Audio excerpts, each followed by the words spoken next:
Buenos días, estimados alumnos. Esta clase que voy a dar es sobre el tema de base de datos de la normalización.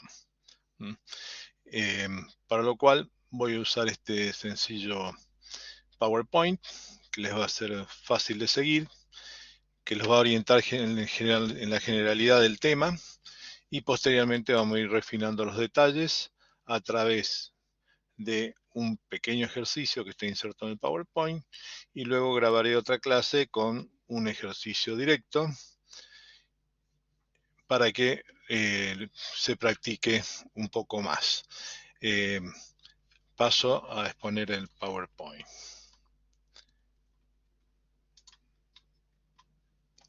Bueno, compartir toda la pantalla, compartir. Bien, ahora sí, un momento.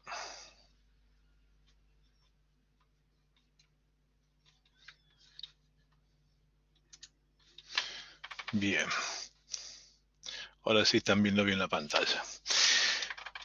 Tema, diseño de base de datos, subtema principal, normalización. Yo soy el ingeniero Horacio Caballero y dicto esta materia base de datos. ¿Qué es la normalización? Por definición, la normalización es un proceso de estructurar y organizar los datos de una base de datos relacional de manera que se eliminen las redundancias innecesarias y se minimicen las anomalías de actualización, inserción y eliminación de datos. Esto requiere un poquito más de explicación y haciendo un poco de historia, cuando el señor Codd inventa el modelo relacional, también inventa este proceso para mejorar las tablas y ¿cuál era el objetivo? El objetivo final es que solamente queden las redundancias que son controladas por el modelo relacional. Y las redundancias que controla el modelo relacional son las redundancias entre clave primaria y clave foránea. O sea, un campo que es clave primaria de una tabla puede estar en otra tabla como foránea. Esta genialidad de Codd permitió superar el modelo jerárquico donde los registros se vinculaban a través de enlaces físicos. A partir de esto, las tablas se relacionan entre sí por los valores de su propio contenido. O sea, lo que hace Codd es amigarse con la redundancia, porque un objetivo de las bases de datos es eliminar la redundancia innecesaria para bajar costos y evitar inconsistencias, o sea que datos que estén repetidos con valores distintos.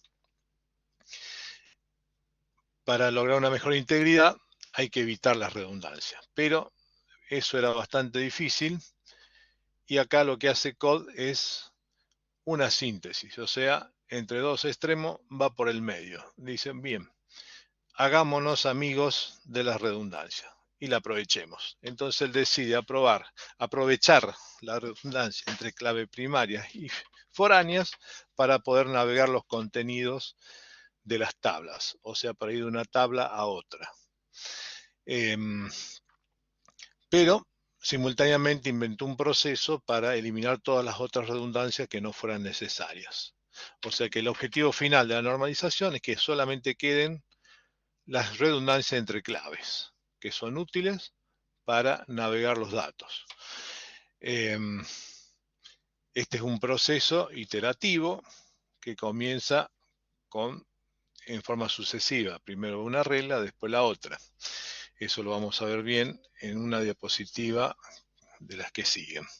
Por ahora lo que quiero remarcar también es que cuando uno evita las redundancias, evita las anomalías. ¿Qué son las anomalías? Que un dato se actualice en un lugar y no en otro. O sea que no haya una buena propagación de actualizaciones. Por ejemplo, yo actualizo la información de apellido de un usuario porque estaba mal escrito, pero me quedó mal escrito en otras tablas. Lo mismo pasa con la inserción. Yo por ahí actualizo un dato en un registro, pero ese dato está repetido en muchos otros registros que quedan sin insertar el nuevo campo. Y a veces cuando elimino datos, si está mal normalizado, elimino datos necesarios y datos innecesarios a la vez porque están metidos en el mismo registro cuando deberían estar separados. Bien, todo eso se evita haciendo una buena normalización. Hay dos estrategias principales para normalizar y que se usan ambas. La primera es la que vamos a ver en esta clase, que es aplicar las reglas de normalización en forma sucesiva, de la primera regla, o sea, de la primera forma normal, la segunda, la tercera, la cuarta y así sucesivamente, hasta completar el refinamiento de las tablas o de los campos que ya tengo. Esto generalmente se usa cuando ya tengo un modelo armado y lo reviso para mejorarlo. Pocas veces se usa para iniciar un diseño desde el principio. ¿Por qué? Porque simultáneamente con el surgimiento del modelo relacional y de las reglas de normalización de Codd, hay un señor llamado Chen que inventó el diagrama entidad-relación, que tiene una particularidad muy importante. El diagrama entidad-relación está basado también en el significado de los datos. ¿Qué hace Chen? Descubre que en el idioma normal, o sea, en la prosa, están los datos, están los diagramas de datos. Y eso le permite llegar a un diagrama, donde en general las entidades surgen de los sustantivos, los campos de los adjetivos y las acciones o verbos se transforman en interrelaciones. Bueno, resulta que esa forma de analizar o de crear modelos de datos desde un principio tiene grandes semejanzas con el modelo relacional y resulta muy práctico para analizar una situación. Es así que la segunda forma de normalizar, que es más usada por los diseñadores, consiste primero en hacer los diagramas de entidad-relación, luego convertir esos diagramas a un conjunto de tablas siguiendo reglas muy sencillas y finalmente se revisan esas tablas con las reglas de normalización para ver si están bien hechas. O sea, se combinan las dos estrategias. La primera que acabo de decir, pero ya sobre un conjunto preelaborado con los diagramas de entidad-relación. Como dije en esta clase, vamos a insistir en la primera para que se entienda bien qué significa la normalización y después lo van a poder combinar con la segunda estrategia. Bien. ¿Cuántas formas normales hay? Muchas. Quizás demasiadas. ¿Por qué? Porque, como vamos a ver en esta sencilla exposición, vamos a llegar hasta la tercera forma normal y con eso quedaría la mayoría de los casos solucionados. A partir de la tercera forma normal hay formas más restrictivas y se habla de una forma normal de Boyce-Codd, una cuarta forma normal, una quinta y algunos hasta una sexta. Yo muchas veces le digo que la necesidad de revisar una cuarta, una quinta o una sexta forma normal surgen en dos ocasiones. La primera, cuando hice mal la primera, segunda y tercera forma normal y quedaron alguna forma defectuosa que me lleva a corregir algunos de estos errores, de cuarta, quinta o sexta forma. Y la otra situación es cuando yo ya hice bien el sistema, está normalizado, pero como todo sistema cibernético, es para una situación. Y los sistemas humanos y organizacionales evolucionan continuamente, las situaciones van cambiando y cambia el significado, o sea, cambia la semántica de los datos y una estructura que está bien normalizada pasa a estar mal normalizada porque surge otra necesidad o otra interpretación de los datos que vos tenés en la base de datos. Entonces hay que revisar y detectar esas posibles anomalías y normalizar nuevamente. Bien, por ello insisto, acá vamos a ver de forma práctica y rápida de la primera hasta la tercera forma. Bien, para normalizar, el señor Code se basa en un concepto principal que es el de dependencia funcional. ¿Qué significa la dependencia funcional?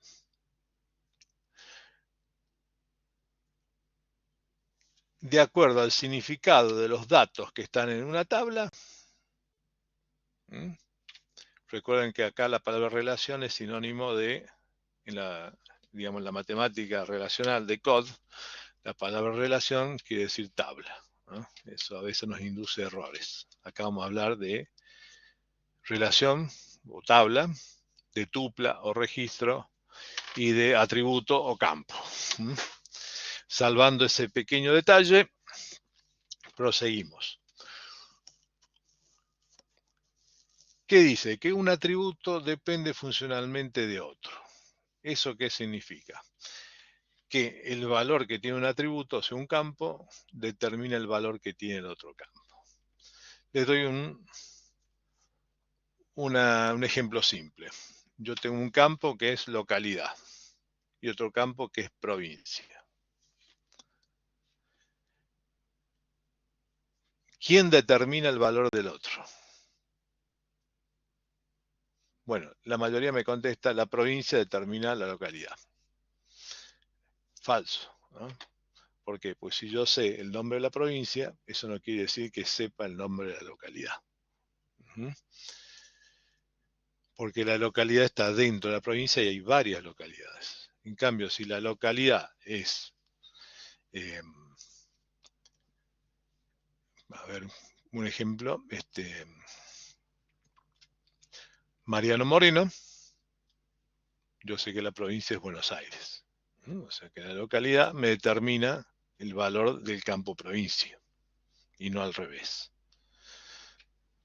Alguno me va a decir, bueno, pero a veces localidades que se llaman igual en distintas provincias. Bueno,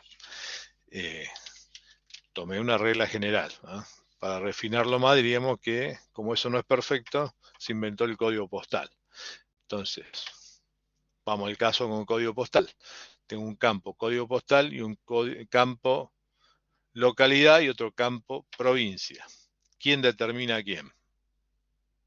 Evidentemente, el campo código postal va a determinar el valor de localidad y el valor de provincia. Por eso, en ese caso, código postal se transforma en clave. Es un determinante. Y provincia y localidad dependen funcionalmente del determinante. Tiene una dependencia funcional del código postal. Si tengo DNI, apellido y nombre, ¿quién determina a quién? Evidentemente, si tengo apellido y nombre, se pueden repetir, o sea que no me van a determinar el DNI. En cambio, el DNI me determina el valor de apellido y nombre, y apellido y nombre dependen funcionalmente del DNI. Bueno, cuando yo normalizo, lo que estoy buscando es que todos los atributos dependan de alguna clave.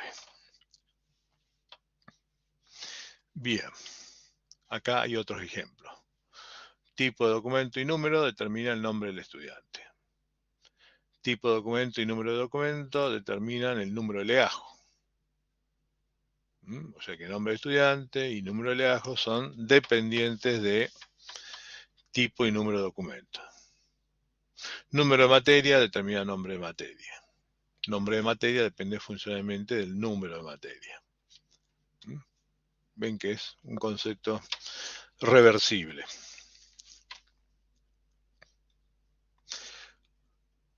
Bueno, esto lo inventa Code, año 1972, hace bastante. La mayoría de ustedes no habían nacido. Se somete un esquema de relación a un conjunto de pruebas que certifican si pertenecen o no a cierta forma normal. Es un proceso que descompone las tablas hasta cumplir una forma normal. Conceptos principales, clave primaria y clave foránea. Y un concepto más que nos faltaba, que se usa para explicar esto. Tenemos atributos primos y atributos no primos. Definición es fácil. Atributos primos son los que participan de alguna clave primaria. Y atributos no primos, los que no forman parte de la clave primaria. Por supuesto, deben recordar la definición de clave primaria, que es campo o conjunto de campos que determinan el valor de un registro.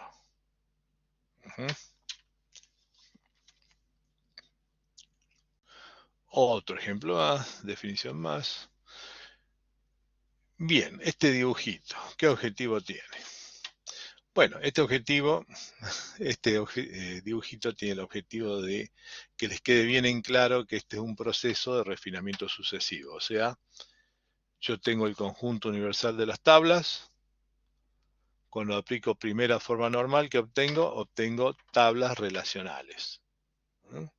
Cuando obtengo tablas relacionales, ya puedo, por ejemplo, usar el lenguaje SQL,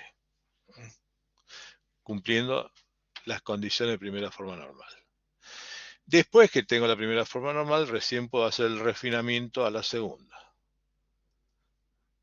Cuando hago el de la tercera, tengo antes la segunda, y así sucesivamente. O sea, que son subconjuntos cada vez más estrictos de definición de las tablas.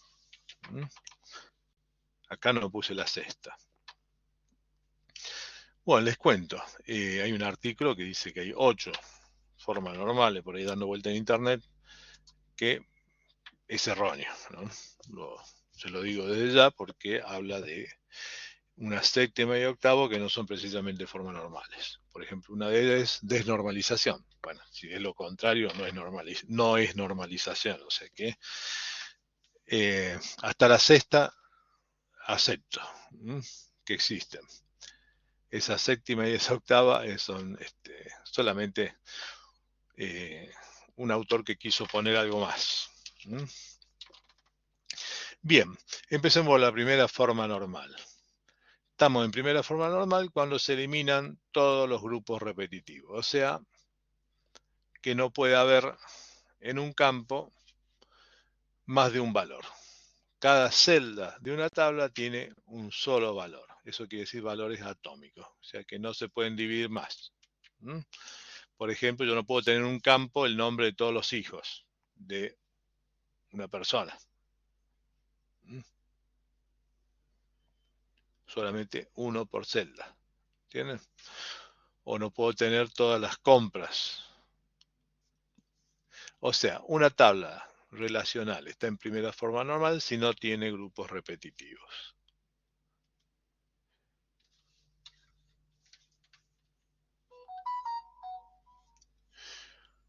Yo lo digo de una manera más precisa. Una tabla está en primera forma normal cuando cumple las reglas para hacer una tabla relacional. Para hacer una tabla relacional tenemos 3 reglas. Filas distintas, campos homogéneos, o sea, cada columna tiene un mismo tipo de datos, y celdas atómicas o celdas monovaluadas.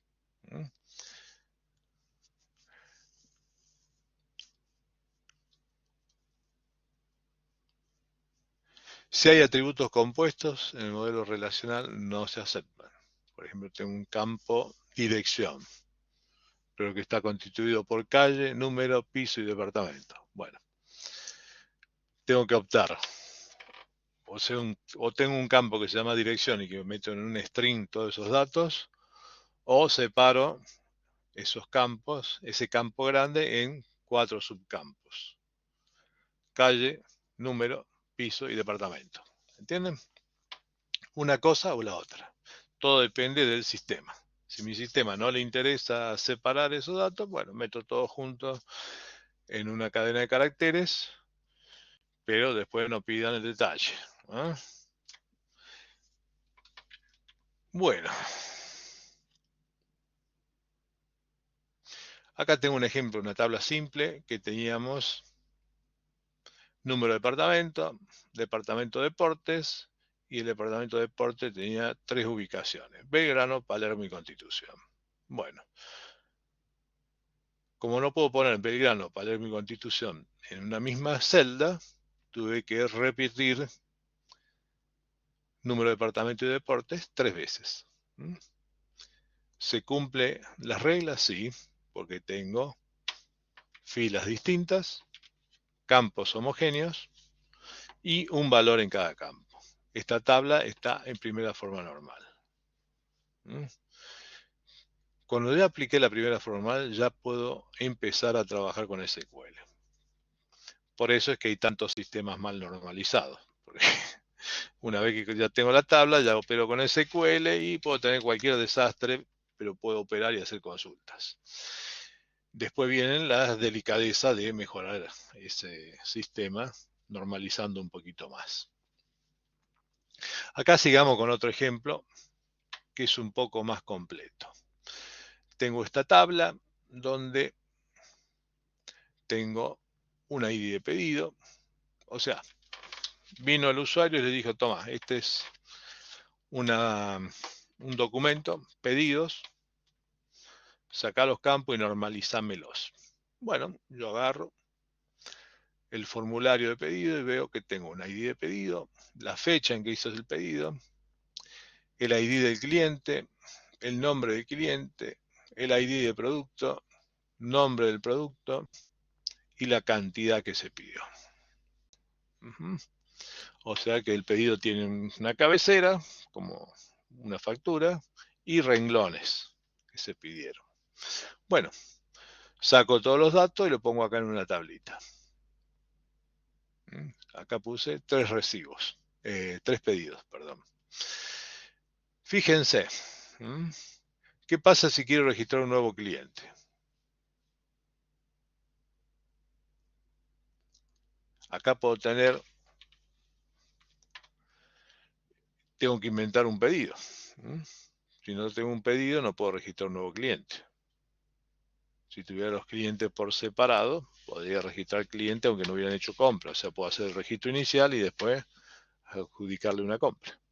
O sea que no es muy lógico. Acá, con esta estructura, tendría que armar un pedido ficticio o poner campos vacíos para registrar un nuevo cliente. Si quiero actualizar un dato de un cliente, fíjense, está 2 veces.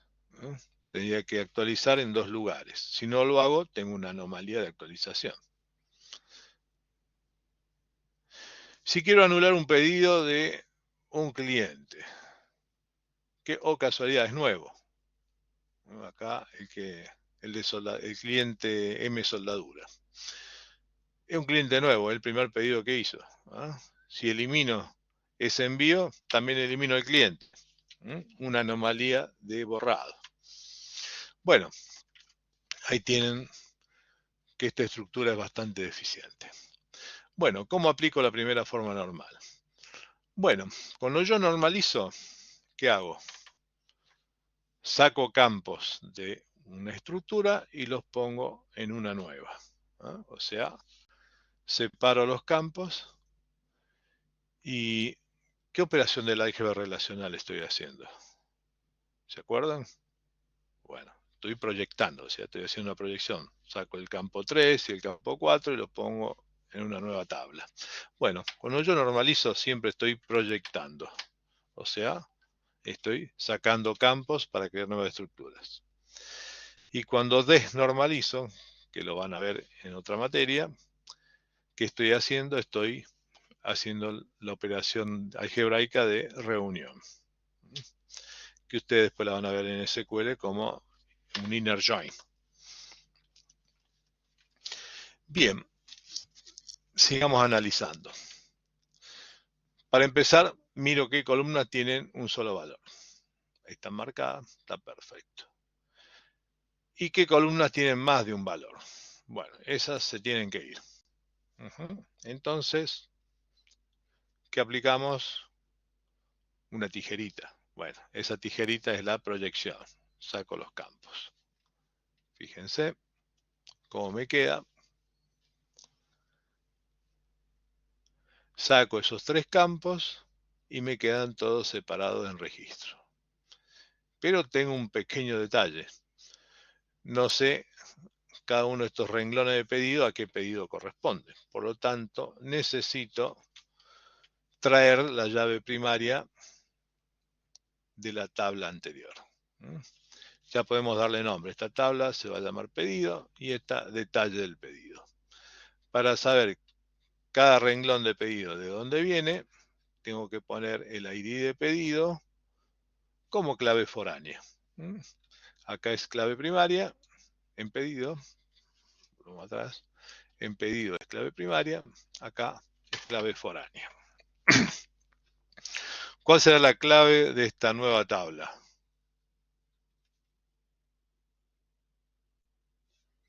Si tomo el ID de producto, por suerte se van a repetir los productos, si no, vendo un solo producto una sola vez, no es muy rentable el negocio, ¿no? Bueno, acá el ID de producto se repite, no sirve de clave. Pero si junto ID de pedido y ID de producto, tengo una clave compuesta que es clave primaria de esa tabla. Fíjense, no hay filas repetidas. O sea, ¿cuál es la mecánica para primera forma normal? Saco, proyecto aquellos campos que son repetitivos y heredo la clave primaria de la tabla de origen como clave foránea. Y en este caso he tenido que juntar el ID de producto con la ID de pedido como una clave compuesta para crear una clave primaria. No hay ningún problema en que ID de pedido acá sea clave foránea y a la vez forme parte de una clave primaria nueva. Bien.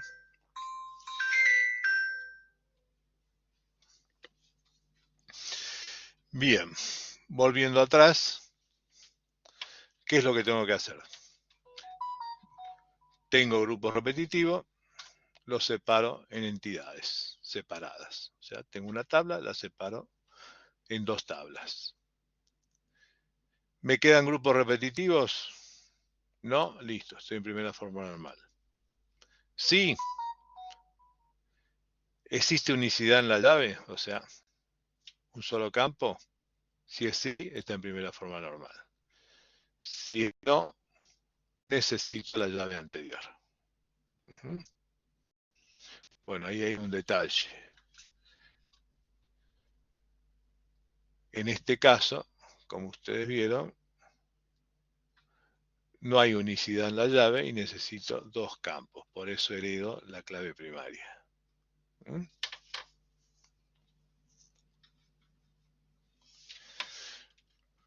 Bueno,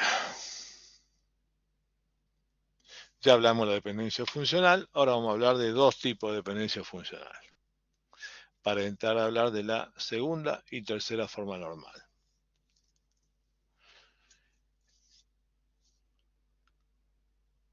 Cuando tengo una llave compuesta, o sea, si la llave primaria, la clave primaria, es de un solo campo, no tengo problema de segunda forma normal. Si la clave es compuesta, puede haber algún problemita de segunda forma normal. Bien. ¿Qué dice la segunda forma normal? Que todo campo no primo, o sea, campo que no es clave, debe depender de toda la clave primaria. Si tiene un solo campo, seguramente va a depender de toda la clave primaria. Pero si tiene varios, puede ser que dependa de una parte de la clave. Eso no se acepta. Y hay que hacer la conversión a segunda forma normal. El otro caso es cuando tengo dependencias transitivas, o sea, un campo no primo que depende de otro campo no primo que a su vez depende de la clave. Hay una dependencia transitiva y estos son casos que se resuelven con la tercera forma normal. Sigamos. Volvamos a la segunda. ¿Qué dice la definición? Una tabla está en segunda forma si está en primera y cada atributo no primo depende de toda la clave primaria. O sea, explicado de nuevo abajo, dependen de la clave completa.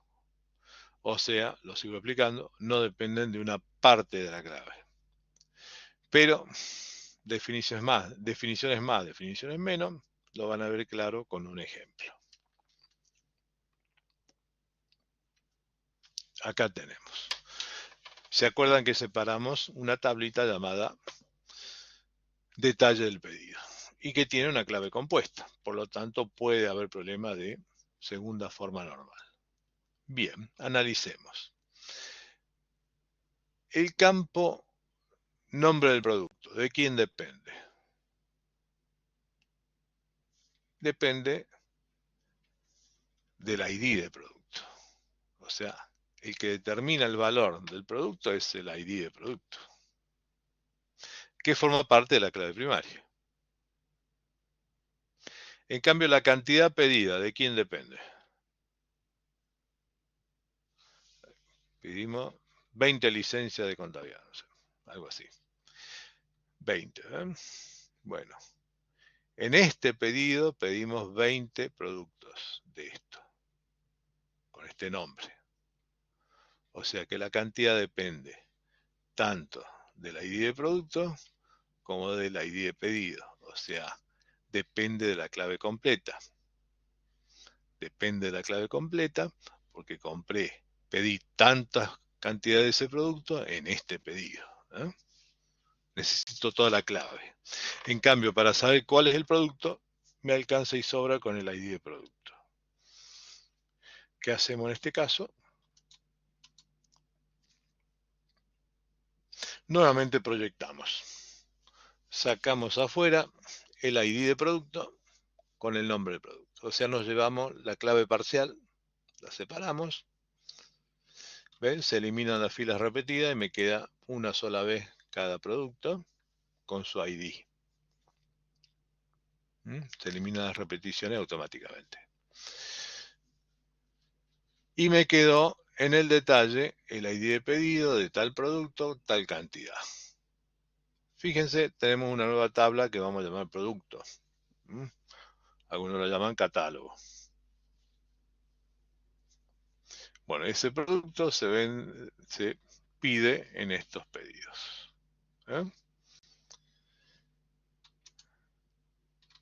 Volvemos atrás al diagrama. Primera forma normal.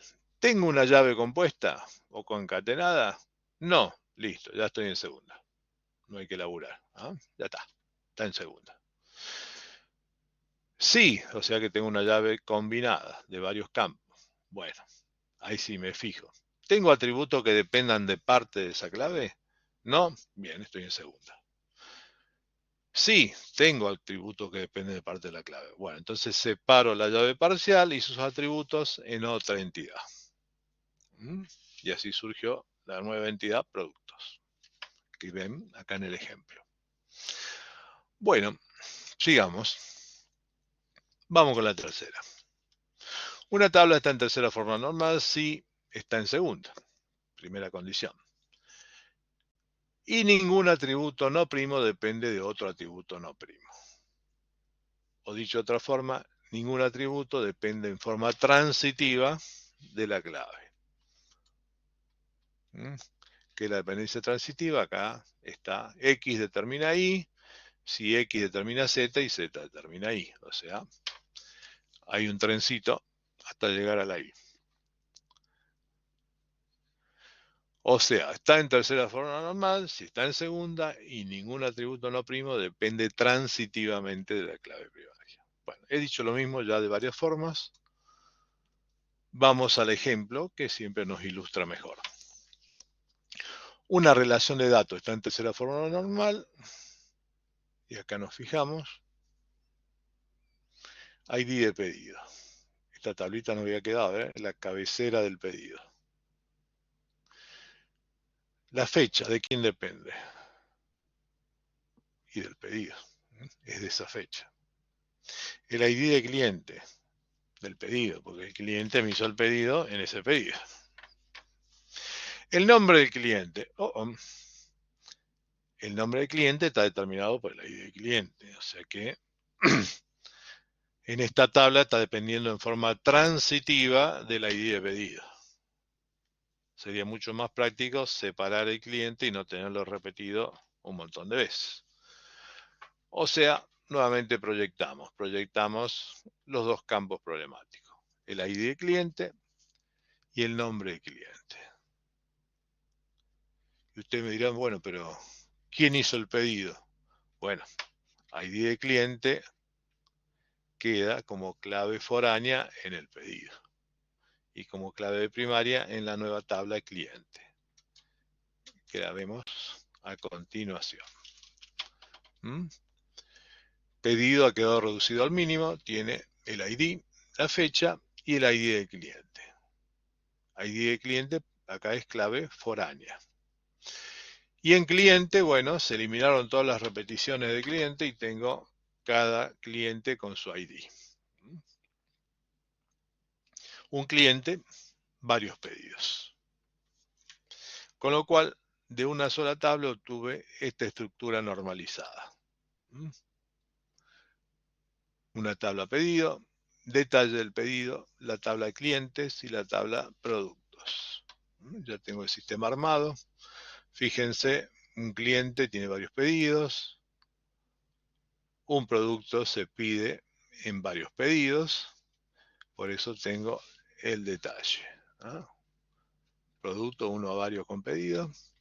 Pedido 1 a varios con detalle pedido. En resumen de lo expuesto. Acá está en forma de juramento. Esquema final normalizado. Ojo, en tercera forma.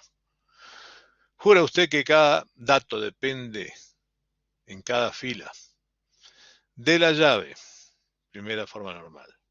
De toda la llave, no de parte, segunda forma normal. Y nada más que de la llave, tercera forma normal, sin transitividades. Bien. Con eso hemos llegado al esquema final normalizado.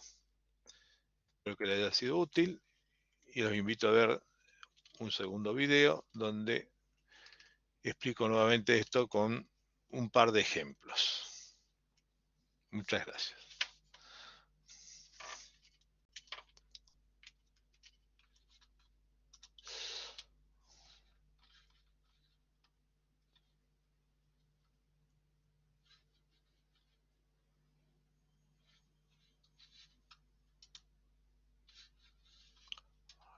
Apuntado.